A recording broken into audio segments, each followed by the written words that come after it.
वो था कि भारत एक स्पेशल आयुष मार्ग बनाने जा रहा है और इसके तहत भारत में बने उच्चतम गुणवत्ता के आयुष उत्पादों पर यह मार्ग लगाया जाएगा। इसकी जो विशेषता है वो हम आपको बता रहे हैं। यह आयुष मार्ग आधुनिक तकनीक के प्रावधानों से युक्त होगा और इसके साथ ही इससे विश्व भर के लोगों को क्वालिटी आयुष प्रोडक्ट्स का भरोसा मिलेगा।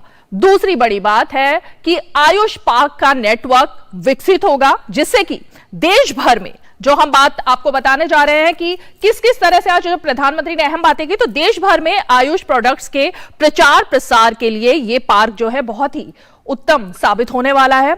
और यही नहीं, रिसर्च और मैन्युफैक्चरिंग को भी इससे बढ़ावा मिलेगा इस पार्क से। और ये आयुष पार्क देश में आयुष मैन्युफैक्चरिंग को एक नई दिशा भी देने वाला है।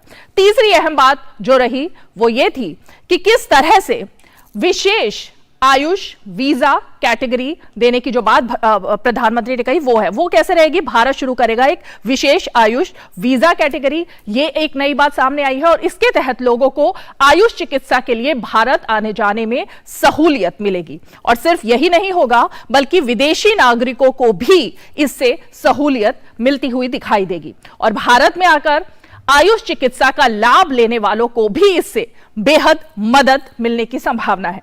चौथी और अहम बात वो ये है कि भारत जो कि बना रहा है आयुष आहार, और इसके तहत क्या क्या होने वाला है वो हम आपको बताते हैं। हर्बल पोषक तत्व के उत्पादों को इससे बहुत सुविधा मिलेगी और ये तमाम जो बातें थी, इसके अलावा आयुष के लिए केंद्र ने जो अब तक उठाए हैं कदम वो हम आपको बताते हैं। यानी इतने सालों में जब से आयुष मंत्रालय बना है तब से अब तक जो कदम उठाए गए। आयुष मंत्रालय हर साल 21 जून को अंतर्राष्ट्रीय योग दिवस मनाता है। अंतर्राष्ट्रीय स्तर पर आपने देखा कि किस तरह से योग को महत्व दिया जा रहा है, उसको आगे बढ़ाया जा रहा है। WHO माय योगा ऐप शुरू हो चुका है और इसके तहत भी तमाम सुविधाएं जो हैं वो मिल रही हैं।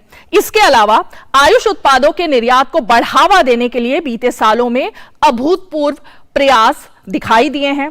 दूसरे देशों के साथ आयुष औषधियों की परंपरागत जो मान्यता है उस पर भी बल मिला है और 2014 से पहले आयुष सेक्टर में $3 बिलियन से भी कम का काम होता था, लेकिन आज यह बढ़कर $18 बिलियन के भी पार जा चुका है।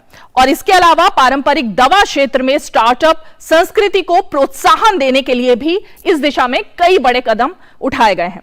हर्बल और मेडिसिनल प्लांट्स के उत्पादन को निरंतर प्रोत्साहन मिला है और इसके अलावा वैश्विक आयुष बाजार में भारत की हिस्सेदारी जो अब बढ़कर 2.8% तक पहुंच गई है। और इसके अलावा पूर्वोत्तर में 30 सीटों वाला एक नया आयुर्वेद कॉलेज और पासीघाट में 60 बिस्तरों वाला आयुर्वेद अस्पताल भी स्थापित होगा। और इसके अलावा जो एक और अहम बात है वो है कि 1 अप्रैल 2020 तक देश में 3,859 आयुष अस्पताल और 29,951 औषधालय बनते हुए दिखाई देंगे। और 2022 की अगर हम बात करें, जो साल चल रहा है, तो आयुष विस्तार के लिए 3,050 करोड़ रुपए, जो कि पिछले 7 वर्षों में आयुष के बजट में करीब 4 गुना बढ़त के साथ दिखाई दे रहा है। तो ये जो तमाम बातें हैं ये हमने आपको बताई कि किस तरह से सिलसिलेवार तरीके से जो तमाम काम आयुष की दिशा में आयुष मंत्रालय